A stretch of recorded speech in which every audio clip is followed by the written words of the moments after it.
Les frappes continuent, la destruction continue.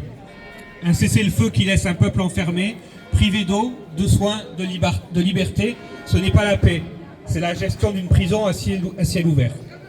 On parle de reconstruction, mais sans droit, sans sécurité, sans fin de l'impunité, reconstruire, c'est préparer la prochaine destruction.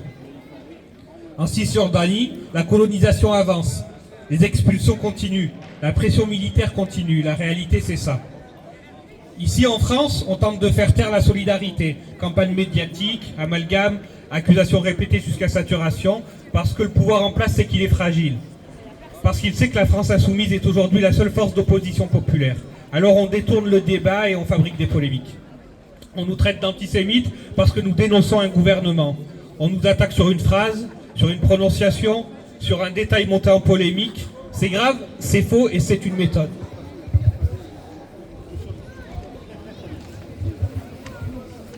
Une méthode pour salir, une méthode pour détourner l'attention, une méthode pour éviter le débat politique, une méthode pour essayer de protéger le pouvoir en place, une méthode pour intimider. Mais nous ne céderons pas. Critiquer la politique d'un État n'a jamais été attaquer un peuple. Défendre le droit d'un peuple à disposer de lui-même n'a jamais été de la haine. Ce que nous défendons, c'est l'égalité des droits, l'autodétermination, le droit pour le peuple palestinien de vivre libre sur sa terre. Et quand la polémique remplace le débat, la manipulation médiatique, ça se prononce comment? Partout, les budgets militaires explosent. On prépare les peuples à la guerre. On demande l'union nationale derrière les gouvernements. Ce n'est pas l'unité, c'est du silence. On trouve des milliards pour la guerre. On ferme des lits d'hôpitaux, on supprime des postes dans les écoles. À Gaza, ce sont des civils qui paient le prix d'un monde organisé autour de la force. Jean-Luc Mélenchon l'a dit, les droits humains sont universels ou ils ne sont rien. Et Jaurès disait, le courage c'est de chercher la vérité et de la dire. La vérité c'est qu'un peuple vit sous le blocus. La vérité c'est que le droit international est appliqué selon les intérêts du moment. La vérité c'est que le peuple ne se construit pas sur l'écrasement d'un peuple. Et aujourd'hui, la situation dans la région s'aggrave encore.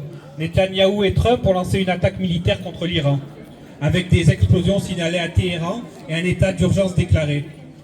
Les autorités iraniennes annoncent déjà une réponse, tandis que la tension monte et que la perspective d'une guerre plus large se profile. Cela montre une fois de plus que la logique de guerre ne connaît pas de limite. Ce n'est pas seulement Gaza, ce n'est pas seulement la Cisjordanie, c'est l'ensemble du Moyen-Orient qui est poussé vers une escalade où les populations civiles paient le prix fort.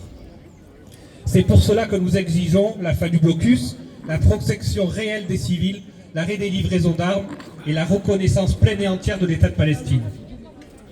Et dans ce moment où la guerre s'étend, le meeting international contre la guerre du 20 juin à Londres regroupera des militants syndicalistes, des députés LFI et des délégations de nombreux pays du monde entier qui s'organisent contre la guerre. Nous ne marcherons pas derrière des logiques d'armement, pas un centime, pas une arme, pas une vie pour la guerre. La paix appartient au peuple. Toutes les vies se valent, le droit vaut pour tous, la solidarité n'est pas un crime. On voudrait qu'on se fatigue, mais on ne se fatiguera pas. Tant que les puissants feront taire les peuples, nous continuerons. Ni silence, ni union derrière la guerre. Palestine vivra, Palestine vaincra.